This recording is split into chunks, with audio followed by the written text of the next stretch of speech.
ਅੱਜ ਜ਼ਿੰਦਗੀ ਤੇ ਗੱਲਬਾਤ ਕਰਾਂਗੇ ਸਰਦਾਰ ਸਿਮਰਨਜੀਤ ਸਿੰਘ ਮਾਨ ਦੀ ਤੇ। ਮੇਰਾ ਜਨਮ शिमला 1945 ਦੇ ਵਿੱਚ। ਕਿਵੇਂ ਇੱਕ IPS ਅਫਸਰ ਤੋਂ ਖਾਲਿਸਤਾਨੀ ਬਣੇ? ਇਹ ਰਾਜ ਭਾਗ ਕਰਨ ਵਾਲੀ ਕੌਮ ਹੈ, ਇਹ ਆਲੂ ਮਟਰ ਗੋਭੀ ਨਹੀਂ ਹੈ। ਇਹਨਾਂ ਜਜ਼ਬਾ ਕਿੱਥੋਂ ਅੜੋਲ ਕਿਵੇਂ ਰਹੇ? ਮੈਂ ਆਪਣੀ ਕੌਮ ਨਾਲ ਰਹਿਣਾ ਚਾਹੁੰਦਾ ਸੀ, ਨਾ ਹਿੰਦੂ ਰਾਸ਼ਟਰ ਦੇ ਨਾਲ ਰਹਿਣਾ ਚਾਹੁੰਦਾ। ਖਾਲਿਸਤਾਨੀ ਬਣਨ ਤੋਂ ਬਾਅਦ ਇੱਕ IPS ਅਫਸਰ ਨੂੰ ਕਿਹੜੇ ਤਸ਼ੱਦਦ ਸਹਿਣੇ ਪਏ? ਬਹੁਤ ਤੰਗ ਕੀਤਾ ਗਿਆ ਮੈਨੂੰ। ਪੱਥਰ ਦਾ ਥੜਾ ਸੀਗਾ ਜਿਹੜਾ ਮੇਰਾ ਮੰਜਾ ਹੁੰਦਾ ਸੀਗਾ, ਉੱਥੇ ਨਹਾਉਂਦਾ ਸੀਗਾ, ਜਿੱਥੇ ਧੋਂਦਾ ਸੀਗਾ, ਸਾਰਾ ਕੁਛ ਉੱਥੇ ਸੀਗਾ। ਪਰ ਸਰਦੀਆਂ 'ਚ ਠੰਡ ਬੜੀ ਸੀ। ਉਹਨਾਂ ਦੇ ਪਰਿਵਾਰ ਵਿੱਚ ਕੌਣ ਕੌਣ ਹੈ? ਮੇਰੇ 4 ਭੈਣ ਭਰਾ, ਮਦਰ, ਮੇਰੇ ਵਾਲਿਦ ਸਾਹਿਬ, ਡੈਡੀ ਸਾਹਿਬ, ਅਸੀਂ 6 ਜਾਣੇ ਸੀਗੇ। ਆਓ ਗੱਲਬਾਤ ਕਰਦੇ ਹਾਂ ਸਿਮਰਨਜੀਤ ਸਿੰਘ ਮਾਨ ਦੇ ਨਾਲ, ਉਹਨਾਂ ਦੀ ਜ਼ਿੰਦਗੀ ਤੇ। ਸਤਿ ਸ਼੍ਰੀ ਅਕਾਲ ਪ੍ਰਧਾਨ ਜੀ। ਵਾਹਿਗੁਰੂ ਜੀ ਕਾ ਖਾਲਸਾ, ਵਾਹਿਗੁਰੂ ਜੀ ਕੀ ਫਤਿਹ ਜੀ। ਜੀ ਆਇਆਂ ਨੂੰ। ਸਾਰਿਆਂ ਨੂੰ ਪਹਿਲਾ ਸਵਾਲ ਜੀ, ਸਿੱਧੂ ਸਾਹਿਬ ਜੀ, ਜਨਮ ਕਿੱਥੇ ਹੋਇਆ ਸਰ? ਭੈਣ ਭਰਾ ਕੌਣ ਹੈ? ਕਿੰਨੀ ਉਮਰ ਹੈ? ਮੇਰਾ ਜਨਮ शिमला ਪੰਜਾਬ ਦੇ ਵਿੱਚ, ਬ੍ਰਿਟਿਸ਼ ਇੰਡੀਆ ਦੇ ਵਿੱਚ ਹੋਇਆ ਸੀ 1945 ਦੇ ਵਿੱਚ। ਠੀਕ ਹੈ ਜੀ। ਮੇਰੇ 4 ਭੈਣ ਭਰਾ, ਮੇਰੇ ਮਦਰ, ਮੇਰੇ ਵਾਲਿਦ ਸਾਹਿਬ, ਡੈਡੀ ਸਾਹਿਬ, ਠੀਕ ਹੈ ਜੀ। ਅਸੀਂ 6 ਜਾਣੇ ਸੀਗੇ। ਠੀਕ ਹੈ ਜੀ। ਮੇਰੀਆਂ 3 ਦਾਦੀਆਂ, 2 ਨਾਨੀਆਂ ਠੀਕ ਹੈ ਜੀ। ਸਾਡੇ ਕੋਲ ਹੀ ਰਹਿੰਦੀਆਂ ਸੀ। ਅਸੀਂ ਇੱਕ ਬਹੁਤ ਵੱਡੇ ਪਰਿਵਾਰ ਦੇ ਵਿੱਚ ਰਿਹਾ ਕਰਦੇ ਸੀਗੇ। ਠੀਕ ਹੈ ਜੀ। ਮਾਨ ਸਾਹਿਬ, ਤੁਸੀਂ ਇੱਕ ਤੁਹਾਡੇ ਤੋਂ ਹੋਰ ਵੀ ਜਾਣਨਾ ਚਾਹੁੰਦੇ ਹਾਂ। ਕਹਿੰਦੇ ਕਿ ਆਜ਼ਾਦੀ ਤੋਂ ਪਹਿਲਾਂ ਵੀ ਸ਼੍ਰੋਮਣੀ ਕਮੇਟੀ ਜਾਂ ਜੋ ਹਰਿਮੰਦਰ ਸਾਹਿਬ ਨੇ ਉਹਦੇ ਤੇ ਪ੍ਰਧਾਨ ਰਹੇ, ਉਹ ਕੌਣ ਸੀ? ਉਹ ਮੇਰੇ ਨਾਨਾ ਜੀ ਸੀਗੇ, ਸਰ ਅਰੂੜ ਸਿੰਘ। ਠੀਕ ਹੈ ਜੀ। ਉਹਨਾਂ ਨੇ ਸਰੋਪਾ ਦਿੱਤਾ ਸੀ ਜਨਰਲ ਡਾਇਰ ਨੂੰ। ਠੀਕ ਹੈ ਜੀ। ਕਿਉਂ ਕਰਕੇ ਜਿਹੜਾ ਪ੍ਰਿੰਸੀਪਲ ਸੀਗੇ ਖਾਲਸਾ ਕਾਲਜ ਦੇ, ਠੀਕ ਹੈ ਜੀ, ਉਹਨਾਂ ਨੇ ਕਿਹਾ ਸੀ, ਉਹ ਅੰਗਰੇਜ਼ ਸੀਗੇ, ਕਿ ਜਨਰਲ ਡਾਇਰ ਬਹੁਤ ਭਾਰੀ ਜੋਸ਼ 'ਚ ਹੈ। ਠੀਕ ਹੈ ਜੀ। ਤੇ ਇਹਦਾ ਕੋਈ ਪਤਾ ਨਹੀਂ ਹੈ ਕੀ ਕਰੂਗਾ। ਠੀਕ ਹੈ ਜੀ। ਮੈਨੂੰ ਪਤਾ ਲੱਗਿਆ ਕਿ ਸਰਕਾਰ ਜਲਿਆਂਵਾਲੇ ਬਾਗ ਦੇ ਉੱਤੇ ਬੰਬਬਾਰੀ ਕਰੂਗੀ। ਠੀਕ ਹੈ ਜੀ। ਤੇ ਉਹਨਾਂ ਦਿਨਾਂ ਦੇ ਵਿੱਚ ਤੁਹਾਨੂੰ ਪਤਾ ਹੈ ਬੰਬ ਮੀਲ ਇੱਧਰ ਡਿੱਗਦਾ ਸੀ, ਮੀਲ ਉੱਧਰ ਡਿੱਗਦਾ ਸੀ। ਠੀਕ ਹੈ ਜੀ। ਅੱਜ ਦੇ ਦਿਨ ਦੇ ਵਿੱਚ ਇੰਨੀ ਪ੍ਰੈਸੀਜਨ ਬੰਬਿੰਗ ਹੈ, ਤੇ ਜੇ ਅਮਰੀਕਾ ਦੇ ਬੰਬਰਸ ਕਹਿਣ ਕਿ ਅਸੀਂ ਇੱਥੇ ਜਿੱਥੇ ਟੈਲੀਵਿਜ਼ਨ ਇੰਟਰਵਿਊ ਕਰਨੀ ਹੈ ਜੀ, ਉੱਥੇ ਬੰਬ ਨੂੰ ਡੇਕ ਸਕਦੇ ਸੀਗੇ। ਫਿਰ ਉਹ ਪ੍ਰਿੰਸੀਪਲ ਨੇ ਕਿਹਾ ਸੀ ਇਹਨੂੰ ਕਿਸੇ ਤਰ੍ਹਾਂ ਠੰਡਾ ਕਰੋ। ਠੀਕ ਹੈ ਜੀ। ਫਿਰ ਉਹਨਾਂ ਨੇ ਦਰਬਾਰ ਸਾਹਿਬ ਬੁਲਾਇਆ ਸੀਗਾ, ਉਸ ਨੂੰ ਠੰਡਾ ਕੀਤਾ। ਹਾਂਜੀ। ਉਹਨੂੰ ਕਿਹਾ ਕਿ ਤੂੰ ਸਿੱਖ ਬਣ ਜਾ। ਉਹ ਕਹਿੰਦਾ ਮੈਂ ਸਿਗਰਟਾਂ ਪੀਂਦਾ, ਮੈਂ ਸਿੱਖ ਨਹੀਂ ਬਣ ਸਕਦਾ। ਠੀਕ ਹੈ ਜੀ। ਤੇ ਮੇਰੇ ਨਾਨਾ ਜੀ ਨੇ ਕਿਹਾ ਸੀਗਾ ਤੇਰੀਆਂ ਸਿਗਰਟਾਂ ਅਸੀਂ ਛੁਡਾ ਦੇਵਾਂਗੇ। ਠੀਕ ਹੈ ਜੀ। ਤੇ ਫਿਰ ਬਹੁਤ ਹੱਸਿਆ, ਜਿਹਦਾ ਮਤਲਬ ਹੈ ਕਿ ਨਾਨਾ ਜੀ ਨੂੰ ਪਤਾ ਲੱਗਿਆ ਕਿ ਹੁਣ ਠੰਡੀ ਤਬੀਅਤ ਹੋ ਗਈ ਹੈ। ਹਾਂਜੀ। ਤੇ ਫਿਰ ਉਹਦਾ ਸਤਿਕਾਰ ਕਰਕੇ ਵਾਪਸ ਭੇਜਤਾ ਸੀਗਾ। ਠੀਕ ਹੈ ਜੀ। ਕੋਈ ਇਹੋ ਜਿਹੀ ਗੱਲ ਨਹੀਂ ਕੀਤੀ। ਜਿਹੜਾ ਮੈਨੂੰ ਕਹਿੰਦੇ ਆ ਕਿ ਤੇਰਾ ਨਾਨੇ ਨੇ ਜਨਰਲ ਡਾਇਰ ਨੂੰ ਸਰੋਪਾ ਦਿੱਤਾ ਸੀਗਾ ਜੀ, ਜੇ ਬਾਦਲ, ਟੌੜਾ, ਤਲਵੰਡੀ, ਇੰਦਰਾ ਗਾਂਧੀ ਨੂੰ ਉਸ ਵੇਲੇ ਠੰਡਾ ਕਰ ਲੈਂਦੇ ਜੀ, ਤਾਂ ਦਰਬਾਰ ਸਾਹਿਬ ਦੇ ਉੱਤੇ ਇਹੋ ਜਿਹਾ ਅਟੈਕ ਨਹੀਂ ਸੀ ਹੋਣਾ। ਤੇ ਸਾਡੇ ਸੰਤ ਜਰਨੈਲ ਸਿੰਘ ਭਿੰਡਰਾਂ ਵਾਲਿਆਂ ਨੇ, ਅਮਰੀਕ ਸਿੰਘ ਨੇ, ਬਾਬਾ ਅਠਾਰਾ ਸਿੰਘ ਨੇ, ਤੇ 25,000 ਸਿੱਖ ਜਿਹੜੇ 6 ਜੂਨ ਨੂੰ ਦਰਬਾਰ ਸਾਹਿਬ ਆਏ ਸੀਗੇ 5ਵੇਂ ਪਾਤਸ਼ਾਹ ਦਾ ਸ਼ਹੀਦੀ ਦਿਵਸ ਮਨਾਉਣ ਦੇ ਲਈ ਜੀ, ਉਹਨਾਂ ਦਾ ਨਾਸ ਨਹੀਂ ਸੀ ਹੋਣਾ, ਉਹਨਾਂ ਦੀ ਕਤਲੇਆਮ ਨਹੀਂ ਸੀ ਹੋਣੀ ਜੀ। ਇਹ ਸਾਰਾ ਕੁਛ ਆਪਣਾ ਬਚ ਸਕਦਾ ਸੀ। ਜਿਹੜਾ 36 ਹੋਰ ਗੁਰਦੁਆਰਿਆਂ ਦੇ ਵਿੱਚ ਮਿਲਟਰੀ ਹਮਲੇ ਹੋਏ ਹੈ। ਠੀਕ ਹੈ ਜੀ। ਸੋ ਅਸੀਂ ਸਮਝਦੇ ਹਾਂ, ਮੇਰਾ ਪਰਿਵਾਰ ਸਮਝਦਾ ਹੈ, ਮੈਂ ਸਮਝਦਾ ਕਿ ਮੇਰੇ ਨਾਨਾ ਜੀ ਨੇ ਠੀਕ ਕੀਤਾ। ਦੂਸਰੀ ਗੱਲ ਮੈਂ ਸਮਝਦਾ ਜੀ ਕਿ ਸਿੱਖਾਂ ਨੇ ਸਭ ਤੋਂ ਜ਼ਿਆਦਾ ਆਜ਼ਾਦੀ ਦੇ ਲਈ ਸ਼ਹੀਦੀਆਂ ਦਿੱਤੀਆਂ, ਜੀ ਪਰ ਸਾਡੀ ਕੌਮ ਨੇ ਇਹ ਨਹੀਂ ਸੋਚਿਆ ਕਿ ਅਸੀਂ ਛਾਲ ਤਾਂ ਮਾਰਨ ਲੱਗੇ ਹਾਂ, ਜੀ ਪਰ ਇਹ ਟੋਏ ਨੂੰ ਪਾਰ ਕਰ ਲਾਂਗੇ ਕਿ ਨਹੀਂ। ਜੀ ਉਹਨਾਂ ਨੇ ਸ਼ਹੀਦੀਆਂ ਦੇਤੀਆਂ। ਜੀ ਤੇ ਜਿਵੇਂ ਕੋਇਲ ਹੈ, ਉਹ ਆਂਡਾ ਕਾਵਾਂ ਦੇ ਆਲਣੇ 'ਚ ਦਿੰਦੀ ਹੈ ਜੀ ਤੇ ਕਾਂ ਉਹਦੇ ਬੱਚੇ ਕੱਢਦੇ ਹੈ। ਜੀ ਇਸੇ ਤਰ੍ਹਾਂ ਕੁਰਬਾਨੀਆਂ ਕਾਹਦੇ ਲਈ ਸਿੱਖਾਂ ਨੇ ਜ਼ਿਆਦਾ ਦਿੱਤੀਆਂ? ਕਹਿੰਦੇ ਅਸੀਂ ਅੰਗਰੇਜ਼ਾਂ ਨੂੰ ਬਾਹਰ ਕੱਢਣਾ ਹੈ। ਜੀ ਉਹਦਾ ਫਲ ਕਿਹਨੂੰ ਮਿਲਿਆ? ਮੁਹੰਮਦ ਅਲੀ ਜਿਨ੍ਹਾਂ ਨੇ ਪਾਕਿਸਤਾਨ ਆਪਣਾ ਮੁਲਕ ਬਣਾ ਲਿਆ, ਜੀ ਨਹਿਰੂ, ਗਾਂਧੀ, ਪਟੇਲ ਨੇ ਜਿਨ੍ਹਾਂ ਨੇ ਆਪਣਾ ਹਿੰਦੂ ਮੁਲਕ ਇੰਡੀਆ ਬਣਾ ਲਿਆ। ਜੀ ਸਿੱਖਾਂ ਨੂੰ ਕੀ ਮਿਲਿਆ? ਜੀ ਇਹ ਉਹਨਾਂ ਨੂੰ ਪੁੱਛੋ ਜਿਨ੍ਹਾਂ ਨੇ ਕੁਰਬਾਨੀਆਂ ਕਰਵਾਈਆਂ। ਜੀ ਅੰਗਰੇਜ਼ਾਂ ਦੇ ਮਤਹਿਤ ਅਸੀਂ ਵੀ ਗੁਲਾਮ ਸੀਗੇ, ਸਿੱਖ ਹਿੰਦੂ ਵੀ ਗੁਲਾਮ ਸੀਗੇ, ਮੁਸਲਮਾਨ ਵੀ ਗੁਲਾਮ ਸੀਗੇ। ਜੀ ਤਿੰਨਾਂ ਦੀ ਗੁਲਾਮੀ ਦੇ ਵਿੱਚ ਸਾਡੀ ਬਰਾਬਰਤਾ ਸੀ। ਜੀ ਪਰ 1947 ਦੇ ਵਿੱਚ ਹਾਂਜੀ ਅੰਗਰੇਜ਼ ਦੇ ਛੱਡਣ ਦੇ ਨਾਲ ਇੰਡੀਆ ਦੇ ਵਿੱਚ ਜਿਹੜੇ ਅਸੀਂ ਵੱਸਦੇ ਹਾਂ, ਅਸੀਂ ਹਿੰਦੂ ਦੇ ਗੁਲਾਮ ਬਣ ਗਏ ਹੈਗੇ ਹੈ। ਪਾਕਿਸਤਾਨ 'ਚ ਜਿਹੜੇ ਵੱਸਦੇ ਉਹ ਮੁਸਲਮਾਨ ਦੇ ਗੁਲਾਮ ਬਣ ਗਏ। ਜੀ ਇਹਦਾ ਮੈਨੂੰ ਦਲੀਲ ਕੋਈ ਚੰਗਾ ਜਥੇਦਾਰ ਜਾਂ ਪੜ੍ਹਿਆ ਲਿਖਿਆ ਦੱਸੇ ਕਿ ਸਿੱਖਾਂ ਨੂੰ ਫਾਇਦਾ ਕੀ ਹੋਇਆ ਅੰਗਰੇਜ਼ਾਂ ਦਾ ਪਿੱਛਾ ਛੱਡ ਕੇ। ਮਾਨ ਸਾਹਿਬ ਤੁਹਾਡੀ ਤੁਸੀਂ ਜਦੋਂ ਆਈਪੀਐਸ ਕੀਤੀ ਹੈ ਉਹ ਕਿਹੜੇ ਬੈਚ ਕੀਤੀ ਹੈ? ਅਸੀਂ ਅਕਸਰ ਹੀ ਦੇਖਦੇ ਹਾਂ ਕਿ ਉਸ ਸਮੇਂ ਦੇ ਵਿੱਚ ਆਈਪੀਐਸ ਕਰਨਾ ਵੀ ਇੱਕ ਵੱਡੀ ਗੱਲ ਸੀ। ਅੱਜ ਵੀ ਵੱਡੀ ਗੱਲ ਹੈ, ਪਰ ਉਸ ਸਮੇਂ ਤਾਂ ਪੜ੍ਹਾਈ ਦਾ ਜਦੋਂ ਆਮ ਪਿੰਡਾਂ ਦੇ ਵਿੱਚ ਪੜ੍ਹਾਈ ਪਹੁੰਚੀ ਵੀ ਨਹੀਂ ਸੀ। ਕਿਹੜੇ ਸਾਲ ਦੇ ਵਿੱਚ ਕਿਹੜੇ ਬੈਚ ਦੇ ਤੁਸੀਂ ਆਈਪੀਐਸ? 1967। ਠੀਕ ਹੈ। ਤੁਹਾਡੇ ਕੋਈ ਜਿਹੜੇ ਨਾਲ ਦੇ ਉਸ ਸਮੇਂ ਦੇ ਬੈਚਮੇਟ ਤੁਹਾਡੇ ਜੀ? हाँ, बड़े बड़े ਵੱਡੇ ਡੀਜੀਪੀ बने हैं, रॉ ਦੇ ਮੁਖੀ बने हैं ਜੀ, ਆਈਬੀ ਦੇ ਮੁਖੀ बने हैं, ਸਾਰੇ ਬੜੇ ਬੜੇ ਵਧੇ ਅਹੁਦਿਆਂ ਦੇ ਉੱਤੇ। ਠੀਕ ਹੈ। ਬਾਹਰ ਦੇ ਮੁਲਕਾਂ ਦੇ ਵਿੱਚ ਬਹੁਤ ਚੰਗਾ ਉਹਨਾਂ ਨੇ ਕੰਮ ਕੀਤਾ ਹੈ। ਠੀਕ ਹੈ ਜੀ। ਤੇ ਹਿੰਦੂਤਵਾ ਦੇ ਲਈ ਸੀਆਈਡੀ ਕੀਤੀ ਹੈ। ਜਿਹੜੇ ਸਾਡੇ ਗੁਰਦੁਆਰੇ ਕੈਨੇਡਾ ਬਾਹਰ ਦੇ ਮੁਲਕਾਂ 'ਚ ਹੈਗੇ ਆ ਜੀ, ਉਹਨਾਂ ਦੇ ਉੱਤੇ ਆਪਣੀ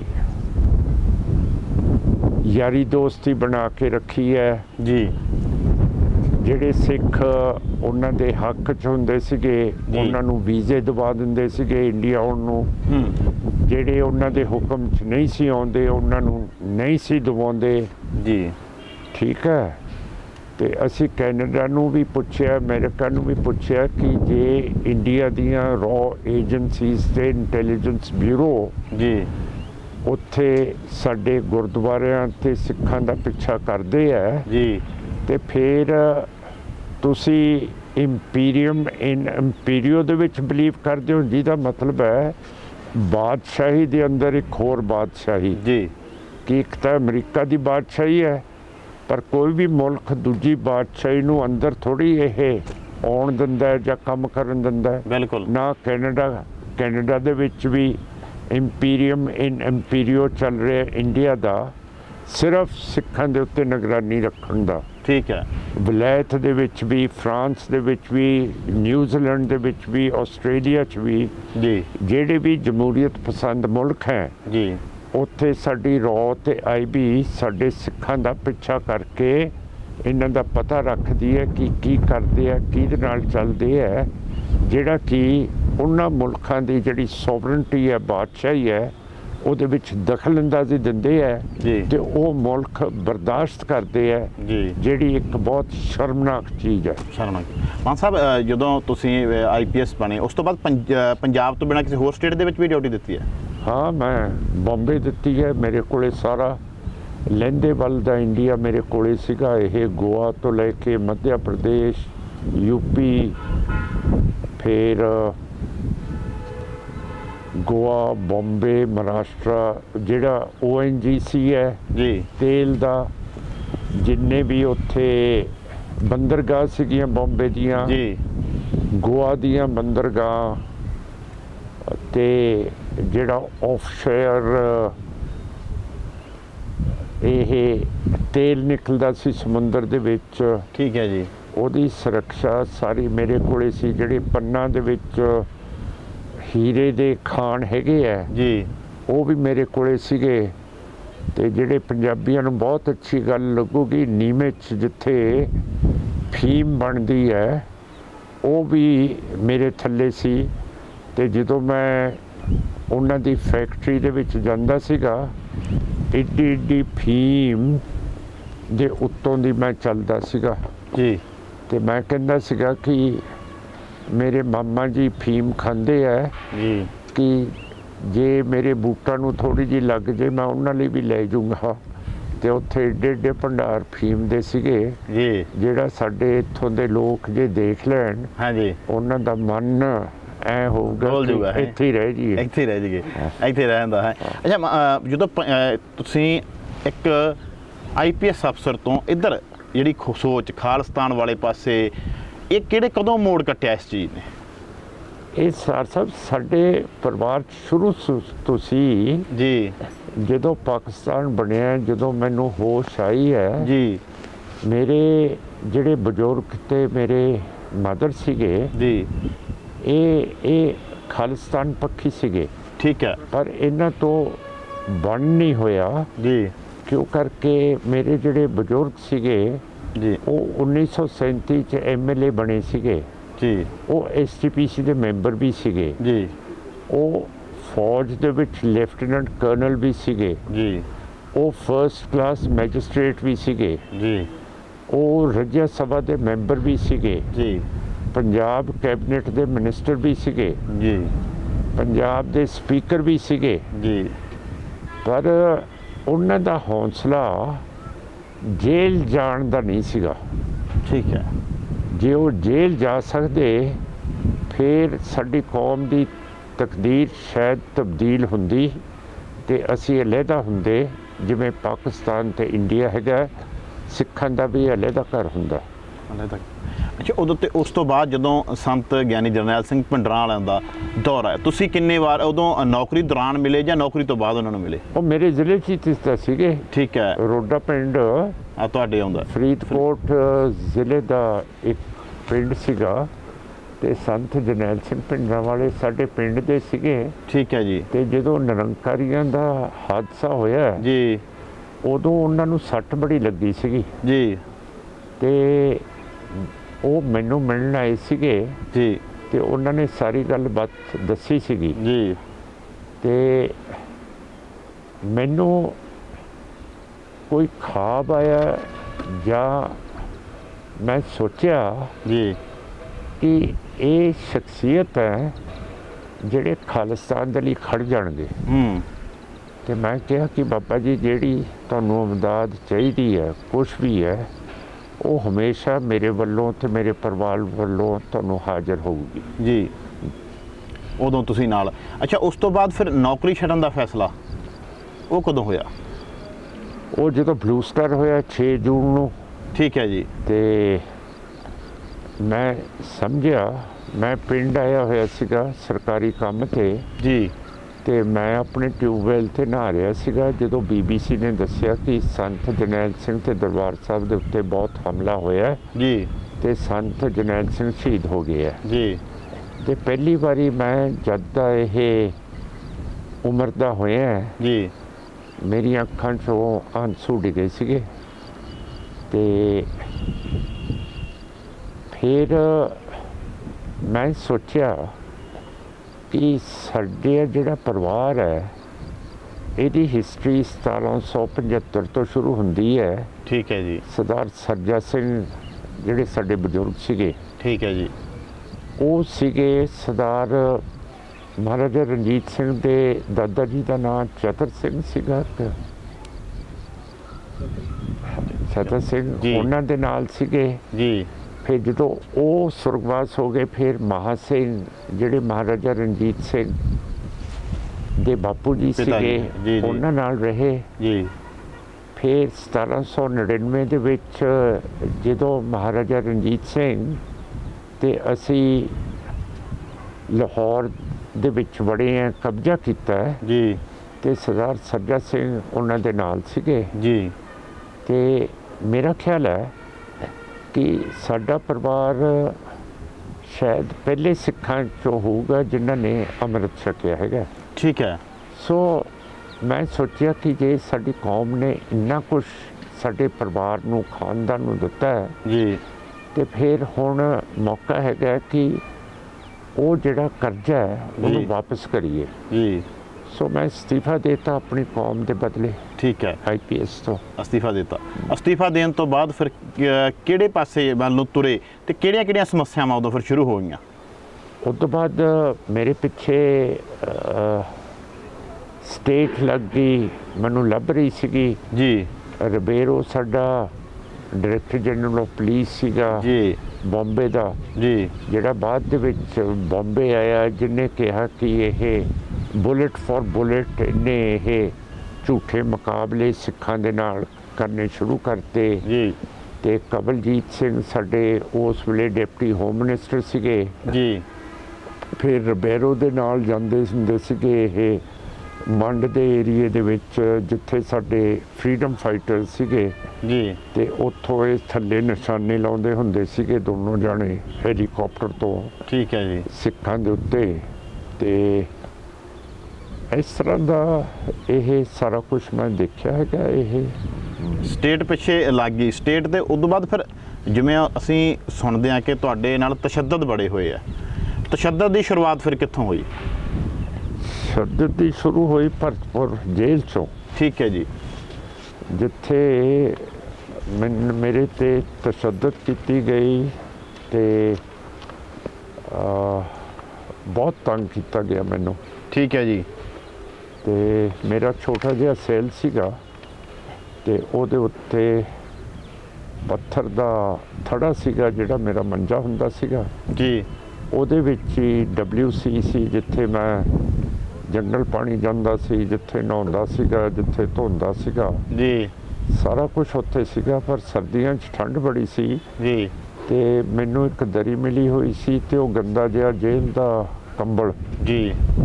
ਤੇ ਮੈਂ ਪੜ੍ਹਿਆ ਹੋਇਆ ਸੀਗਾ ਕਿ ਜਿਹੜੇ ਅਮਰੀਕਾ ਦੇ ਵਿੱਚ ਗਰੀਬ ਹੁੰਦੇ ਆ ਜੀ ਜਿਨ੍ਹਾਂ ਦਾ ਘਰ-ਬਾਰ ਨਹੀਂ ਹੁੰਦਾ, ਜੀ ਉਹ ਨਿਊਯਾਰਕ ਦੇ ਪਾਰਕ ਦੇ ਵਿੱਚ ਅਖਬਾਰਾਂ ਲੈ ਕੇ ਬੈਂਚਾਂ ਦੇ ਉੱਤੇ ਵਿਛਾ ਲੈਂਦੇ ਆ ਜੀ।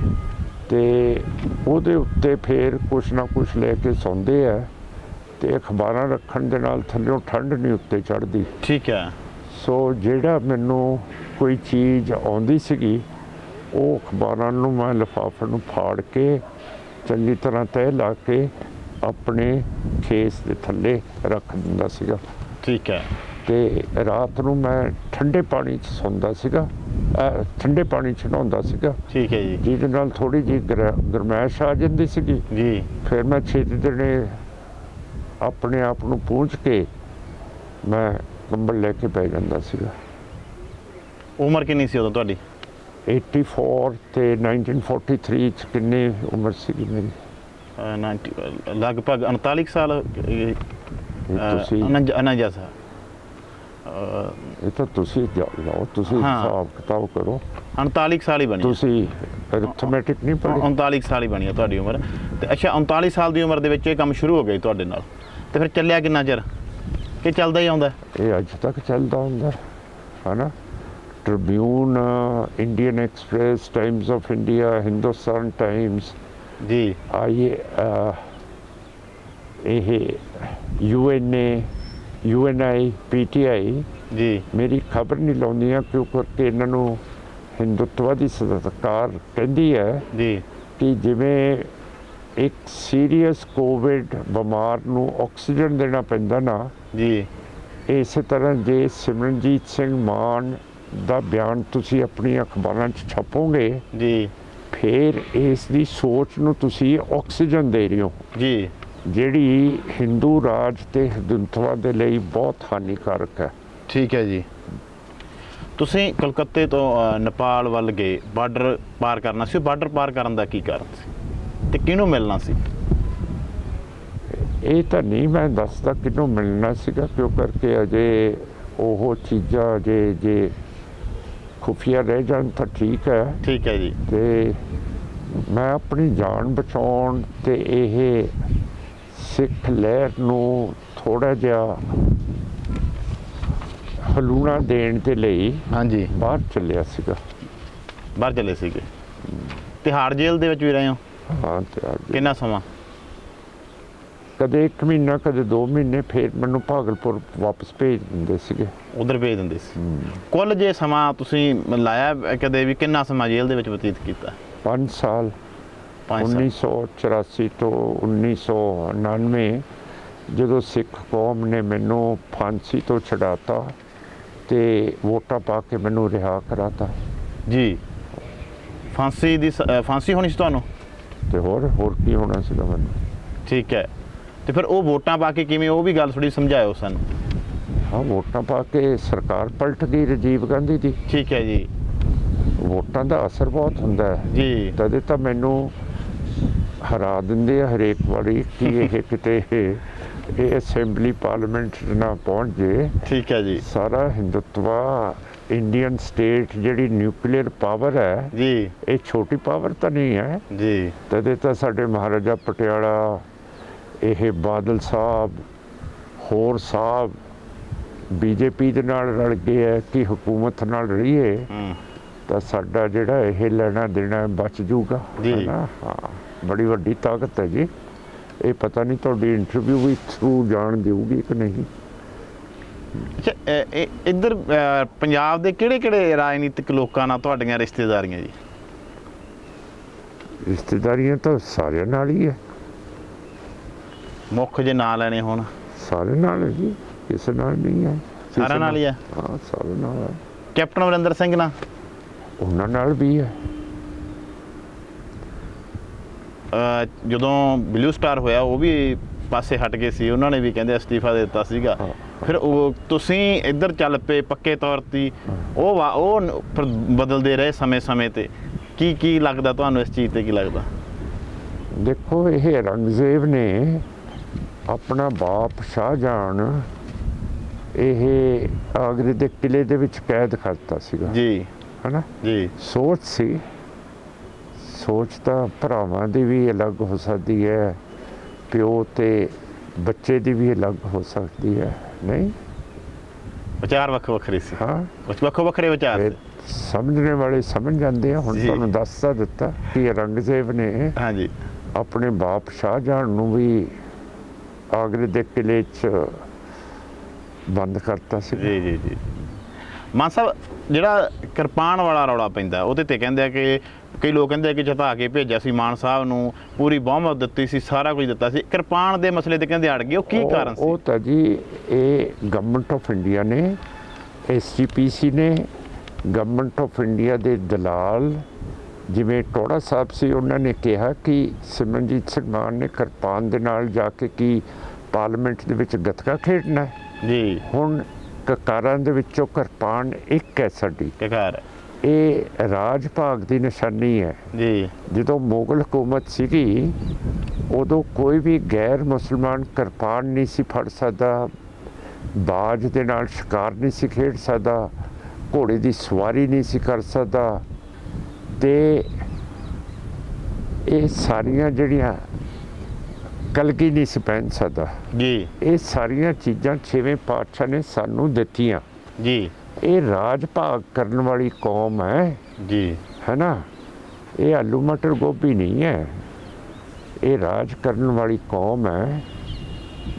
ਅੱਜ ਅਖਬਾਰ 'ਚ ਆਇਆ ਹੈ, ਇੱਕ ਬੀਬੀ ਨੇ ਕਿਹਾ ਕਿ ਜੇ ਸਾਡੀਆਂ ਬੀਬੀਆਂ ਦੀ ਹਕੂਮਤ ਹਿੰਦੁਤਵਾ ਦੀ ਹਜਾਬ ਨਹੀਂ ਪਹਿਨਣ ਦਿੰਦੀ ਜੀ, ਸਿੱਖਾਂ ਦੀ ਪੱਗ ਲਾ ਕੇ ਤਾਂ ਦਿਖਾਏ ਜੀ, ਫਿਰ ਜੇ ਕੁਛ ਹੈਗੇ ਹੈ ਤਾਂ ਹੀ ਉਹ ਬੀਬੀ ਨੇ ਕਿਹਾ। ਤੇ ਮਾਨ ਸਾਹਿਬ, ਜਿਹੜੀ ਗੱਲ ਆ ਜਾਂਦੀ ਹੈਗੀ ਕਿ ਤੁਹਾਡੀ ਕਿਰਪਾਨ ਤੇ ਆ ਜਾਂਦੀ ਹੈ, ਉਹ ਇੱਥੇ ਉਹ ਵੀ ਕਹਿੰਦਾ ਕਿ ਵੀ ਆਪਾਂ ਛੋਟਾ ਵੀ ਕਕਾਰ ਲੈ ਕੇ ਜਾ ਸਕਦੇ ਸੀ, ਸ੍ਰੀ ਸਾਹਿਬ ਲੈ ਕੇ ਵੀ ਜਾ ਸਕਦੇ ਸੀ, ਜੇ ਆਪਾਂ ਉੱਥੇ ਆਵਾਜ਼ ਉਠਾਉਂਦੇ, ਤੁਸੀਂ ਜਿਹੜੇ ਆਪਦੇ ਮੁੱਦੇ ਸੀ ਪੰਜਾਬ ਦੇ, ਤੁਸੀਂ ਅੱਜ ਵੀ ਕਹਿੰਦੇ ਉਹਨਾਂ ਦੀ ਆਵਾਜ਼ ਵੀ ਉਠਾ ਸਕਦੇ। ਸਮਝਦੇ ਨਹੀਂ ਨਾ ਕਿ ਆਹ ਦੇਖੋ, ਇਹ ਮੈਂ ਕਿਰਪਾਨ ਪਹਿਨੀ ਹੋਈ ਹੈ ਜੀ। ਕਨਸਟੀਟਿਊਸ਼ਨ ਦੇ ਵਿੱਚ ਲਿਖਿਆ ਕਿ ਅ ਸਿੱਖ ਕੈਨ ਵੇਅਰ, ਪਹਿਨ ਵੀ ਸਕਦਾ ਜੀ, ਐਂਡ ਕੈਰੀ ਹਿਸ ਕਿਰਪਾਨ ਜੀ। ਇਹ ਮੇਰਾ ਕਨਸਟੀਟਿਊਸ਼ਨਲ ਰਾਈਟ ਹੈ ਜੀ। ਉਸ ਵੇਲੇ ਸਾਡੇ ਸਿੱਖ ਆਜ਼ਾਦੀ ਦੀ ਜੰਗ ਲੜ ਰਹੇ ਸੀਗੇ ਜੀ ਆਪਣੀਆਂ ਜਾਨਾਂ ਦੇ ਰਹੇ ਸੀਗੇ ਜੀ ਉਸ ਵਕਤ ਜੇ ਮੈਂ ਕਿਰਪਾਨ ਆਪਣਾ ਹੱਕ ਐਕਸਰਸਾਈਜ਼ ਨਾ ਕਰਦਾ ਜੀ ਮੈਨੂੰ ਤਾਂ ਉਹਨਾਂ ਨੇ ਕਹਿਣਾ ਸੀਗਾ ਇਹ ਤਾਂ ਯਾਰ ਇਹ ਬਾਦਲੀ ਹੈ ਇਹ ਜਾਂ ਬਾਦਲੀ ਹੈ ਜਾਂ ਇਹ ਰਵੈਤੀ ਹੈ ਜੀ। ਜਾਂ ਟੋੜਾ ਹੈ ਜੀ ਮੈਂ ਤਾਂ ਉਦੋਂ ਹੀ ਬਦਨਾਮ ਹੋ ਜਾਣਾ ਸੀਗਾ ਅਜੇ ਮੈਂ ਪੁੰਗਰਿਆ ਨਹੀਂ ਸੀ ਪੁੰਗਰਨ ਤੋਂ ਪਹਿਲਾਂ ਹੀ ਮੈਨੂੰ ਤਾਂ ਬਦਨਾਮ ਕਰ ਦੇਣਾ ਸੀਗਾ ਸੋ ਮੈਂ ਆਪਣੀ ਕੌਮ ਨਾਲ ਰਹਿਣਾ ਚਾਹੁੰਦਾ ਸੀ ਨਾ ਹਿੰਦੂ ਰਾਸ਼ਟਰ ਦੇ ਨਾਲ ਰਹਿਣਾ ਚਾਹੁੰਦਾ ਹੁਣ ਤੁਸੀਂ ਸਮਝ ਜਾਓ ਹੁਣ ਅੱਗੇ ਤੋਂ ਦੁਬਾਰਾ ਇਹ ਕਹਿਣ ਦਾ ਕੀ ਫਾਇਦਾ ਹੈਗਾ ਕਿੰਨੀ ਵਾਰੀ ਤਾਂ ਮੈਂ ਗੱਲ ਕਰ ਚੁੱਕਿਆ ਜੀ ਹੁਣ ਤੁਸੀਂ ਮੈਨੂੰ ਪੁੱਛੋਗੇ ਤੁਹਾਨੂੰ ਵੋਟਾਂ ਕਿਉਂ ਨਹੀਂ ਪੈਂਦੀਆਂ ਹੈ ਨਾ ਨੈਕਸਟ ਕੁਐਸਚਨ ਇਹੀ ਹੁੰਦਾ ਹੈ।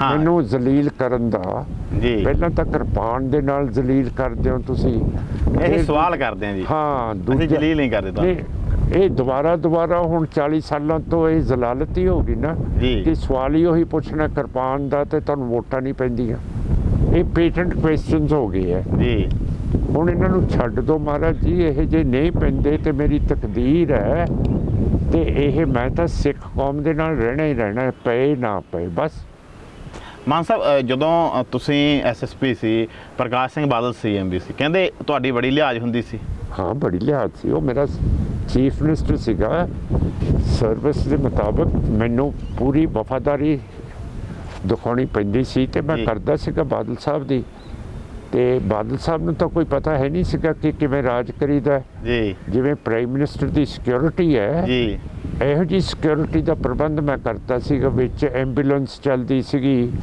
ਫਿਰ ਜਿਹੜੀ ਹੁਣ ਚੱਲਦੀ ਅੱਜ ਵੀ ਚੱਲਦੀ ਹੈ ਹਾਂ ਇਹ ਉਦੋਂ ਤੋਂ ਕੀਤੀ ਹੋਈ ਹੈ ਜੀ? ਉਦੋਂ ਮੈਂ ਲਾਈ ਹੈ ਠੀਕ ਹੈ ਫਾਇਰ ਇੰਜਨ ਉਹ ਵੀ ਲਾਇਆ ਮੈਂ ਠੀਕ ਹੈ ਜੀ ਸਾਰਾ ਕੁਝ ਤਾਂ ਮੈਂ ਕੀਤਾ ਠੀਕ ਹੈ ਜੀ ਅੱਛਾ ਇਹ ਤੁਹਾਡੀ ਸ਼ੁਰੂਆਤ ਕੀਤੀ ਵੀ ਹੈ ਜਿਹੜੀ ਅੱਜ ਸਿਕਿਉਰਿਟੀਆਂ ਐਂਬੂਲੈਂਸ ਵਗੈਰਾ ਸਾਰਾ ਕੁਝ ਚੱਲਦੀ ਚੀਫ ਮਿਨਿਸਟਰ ਫਾਇਰ ਇੰਜਨ ਤਦੇ ਚੱਲਦੇ ਆ ਨਾ ਠੀਕ ਹੈ ਤੇ ਇਹ ਕਹਿੰਦੇ ਤੁਸੀਂ ਉਹਨਾਂ ਦੇ ਕਹਿਣ ਤੇ ਕੋਈ ਧੱਕਾ ਵੀ ਕੀਤਾ ਜੀ ਨਾ ਧੱਕਾ ਨਹੀਂ ਮੈਂ ਕੀਤਾ ਹੈਗਾ ਹਾਂਜੀ ਧੱਕਾ ਨਹੀਂ ਉਹਨਾਂ ਦਾ ਜਿਹੜਾ ਕਜ਼ਨ ਸੀਗਾ ਨਾ ਹਾਂਜੀ ਉਹ ਕਹਿੰਦਾ ਸੀਗਾ ਮੈਨੂੰ ਲਾਇਸੈਂਸ ਦਿਓ ਇਹ ਕਾਰਬਾਈਨ ਦਾ ਜੀ ਮੈਂ ਕਿਹਾ ਜਿਵੇਂ ਤੁਸੀਂ ਹੁਣ ਸਿੱਧੂ ਸਾਹਿਬ ਆਪਣੇ ਨਾਂ ਦੇ ਨਾਲ ਸਿੰਘ ਵੀ ਨਹੀਂ ਲਾਉਂਦੇ ਠੀਕ ਹੈ ਜੀ ਇਹੋ ਜਿਹਾ ਚਿਹਰਾ ਸੀ ਮੈਂ ਕਿਹਾ ਜੇ ਦਾੜੀ ਕੇਸ ਰੱਖੇਗਾ ਫੇਰ ਮੈਂ ਦਊਂਗਾ ਜੀ ਉਹਨੇ ਆਪਣੇ ਭਾਬੀ ਜੀ ਨੂੰ ਦੱਸਤਾ ਜਾ ਕੇ ਜੀ ਤੇ ਬੀਬੀ ਜੀ ਕਹਿੰਦੇ ਕਿ ਮਾਨ ਸਾਹਿਬ ਤਾਂ ਤੁਸੀਂ ਬਹੁਤ ਚੰਗਾ ਕੀਤਾ ਜਿਹੜੀ ਮੇਰੇ ਦਿਓਰ ਦੀ ਦਾੜੀ ਕੇਸ ਰਖਾਤੇ ਆ ਹੁਣ ਉਹਨੂੰ ਕਾਰਬਾਈਨ ਦੇ ਦੋਗੇ ਮੈਂ ਕਿਹਾ ਹਾਂ ਜੀ ਦੇ ਦੂੰਗਾ ਇਹ ਤੁਹਾਡੀ ਗੱਲ ਬਹੁਤ ਸੀਗੀ ਸਾਡੇ ਵੀ ਕੋਈ ਹੈ ਨੇੜਲੇ ਉਹ ਕਹਿੰਦੇ ਵੀ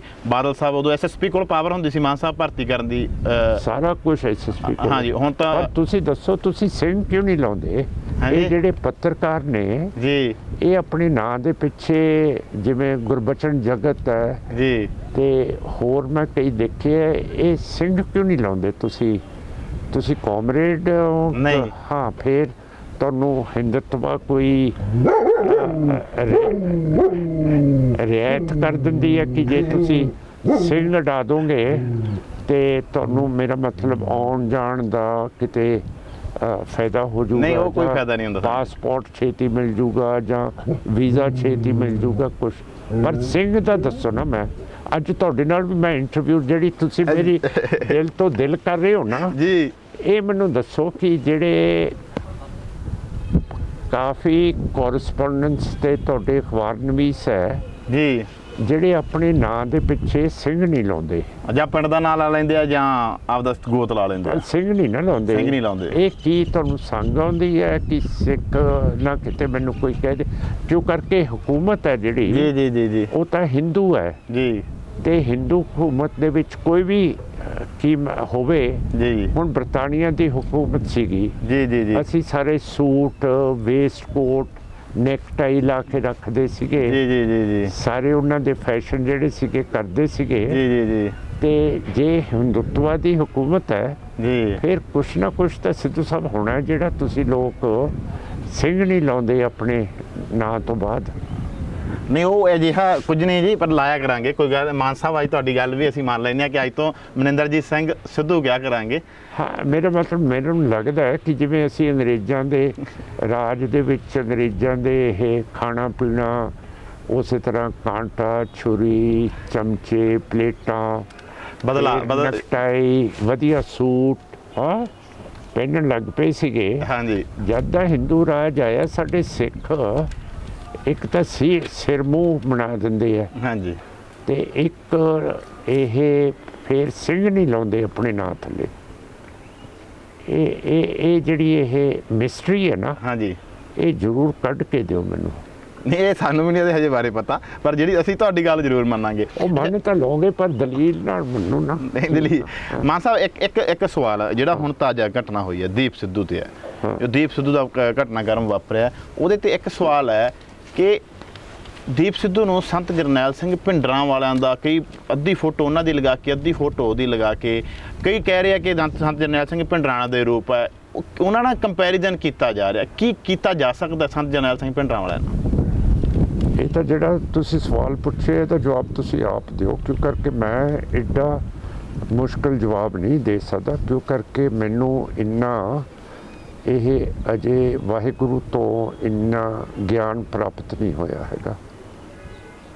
ਜਦੋਂ ਗਿਆਨ ਪ੍ਰਾਪਤ ਹੋ ਤੁਸੀਂ ਦੋਨਾਂ ਨੂੰ ਮਿਲੇ ਹੋ ਜੀ? ਹੈ ਤੁਸੀਂ ਦੋਨਾਂ ਨੂੰ ਹੀ ਮਿਲੇ ਹੋ? ਹਾਂ ਮੈਂ ਮਿਲਿਆ ਹਾਂ, ਪਰ ਮੈਨੂੰ ਇਹ ਤਾਂ ਨਹੀਂ ਮੈਂ ਜਵਾਬ ਦੇ ਸਕਦਾ ਕਿ ਸੰਤਾਂ ਦੇ ਰੂਪ ਦੇ ਵਿੱਚ ਕੋਈ ਆ ਜੇ ਜਾਂ ਸੰਤਾਂ ਦੇ ਰੂਪ ਦੇ ਵਿੱਚ ਕੋਈ ਚਲਿਆ ਜਾਵੇ। ਇਹ ਥਿਓਲੋਜੀਕਲ ਕੁਐਸਚਨ ਹੈ, ਇਹਦਾ ਮੈਂ ਜਵਾਬ ਧਾਰਮਿਕ ਦਾ ਦੇ ਨਹੀਂ ਸਕਦਾ ਹੈਗਾ। ਅਜੇ ਮੇਰੇ ਕੋਲੇ ਇੰਨੀ ਸੂਝ ਨਹੀਂ ਆਈ ਹੈ ਜੇ। ਹਾਂਜੀ ਨਾ ਪੜ੍ਹਾਈ ਆਈ ਹੈ ਜੀ, ਨਾ ਮੇਰੇ 'ਚ। ਨਹੀਂ ਤੁਹਾਡੇ ਕੋਲੇ ਬਹੁਤ ਹੈ ਜੀ, ਤੁਸੀਂ ਬਹੁਤ ਗਿਆਨਵਾਨ ਹੋ, ਤੁਹਾਡੀ ਬਹੁਤ ਪਕੜ ਹੈ ਹਰ ਚੀਜ਼ ਤੇ। ਇੱਥੋਂ ਤੱਕ ਨਹੀਂ ਆਈ ਜਿਹੜਾ ਸਵਾਲ ਤੁਸੀਂ ਪੁੱਛਿਆ, ਇੱਥੋਂ ਤੱਕ ਤੁਸੀਂ ਅਸੀਂ ਤਾਂ ਇਹ ਕਹਿ ਰਹੇ ਹਾਂ ਕਿ ਤੁਸੀਂ ਦੋਨਾਂ ਨੂੰ ਹੀ ਮਿਲੇ ਹੋ, ਦੋਨਾਂ ਦੇ ਸਮੇਂ ਦੇ ਵਿੱਚ ਰਹੇ ਹੋ, ਦੋਨਾਂ ਨੂੰ ਤੁਸੀਂ ਚੰਗੀ ਤਰ੍ਹਾਂ ਜਾਣਿਆ ਹੈਗਾ, ਤੇ ਦੋਨਾਂ ਦੇ ਬਾਰੇ ਇਹੀ ਚੀਜ਼ ਪੁੱਛੀ ਸੀ ਅਸੀਂ ਤਾਂ ਇਹ ਗੱਲ। ਹਾਂ ਤੁਸੀਂ ਕਿਹਾ ਸੀਗਾ ਕਿ ਉਹਨਾਂ ਦਾ ਰੂਪ ਆ ਇਸ ਗਿਆ, ਤਰੀਕੇ ਨਾਲ ਪੇਸ਼ ਕੀਤਾ ਕਿਹਾ ਜਾ ਰਿਹਾ। ਮੈਂ ਤੁਹਾਨੂੰ ਇਹ ਤੇ ਸਵਾਲ ਪੁੱਛਿਆ ਸੀ। ਇਹ ਤੁਸੀਂ ਖੋਜ ਕਰਕੇ ਮੈਨੂੰ ਦੱਸਿਓ ਕੀ ਫਰਕ ਹੈ ਸੰਤ ਜਰਨੈਲ ਸਿੰਘ ਭਿੰਡਰਾਂ ਵਾਲਿਆਂ 'ਚ ਤੇ ਸਰਦਾਰ ਦੀਪ ਸਿੰਘ ਸਿੱਧੂ ਦੇ ਵਿੱਚ। ਉਹਦਾ ਨਾਮ ਵੀ ਨਹੀਂ ਤੁਸੀਂ ਸਿੰਘ ਲਾਉਂਦੇ, ਮੈਂ ਹਮੇਸ਼ਾ ਉਹ ਆਪ ਵੀ ਲਾਉਂਦੇ ਨਹੀਂ ਸੀਗੇ ਤਾਂ ਕਰਕੇ ਚਲੋ ਮੈਂ ਤਾਂ ਲਾਉਂਦਾ ਸੀਗਾ। ਹਾਂਜੀ ਹਾਂਜੀ ਹਾਂਜੀ ਤੁਹਾਡਾ ਵੀ ਲਾ ਦਿਆ ਕਰੂੰਗਾ ਜੇ ਮੈਨੂੰ ਹੁਕਮ ਦਿਓਗੇ। ਨਹੀਂ ਨਹੀਂ ਸਾਡੇ ਤਾਂ ਹੁਕਮ ਹੁਣ ਕੀ ਹੈ ਜਦੋਂ ਦਾ ਮੇਰੇ ਨਾਲ ਉਹਨਾਂ ਦਾ ਵਾਹ ਪਿਆ ਮੈਂ ਉਹਨਾਂ ਦੇ ਸਾਹਮਣੇ ਸਿੰਘ ਹੀ ਲਾਉਂਦਾ ਸੀਗਾ। ਜੀ ਜੀ ਜੀ ਜੀ।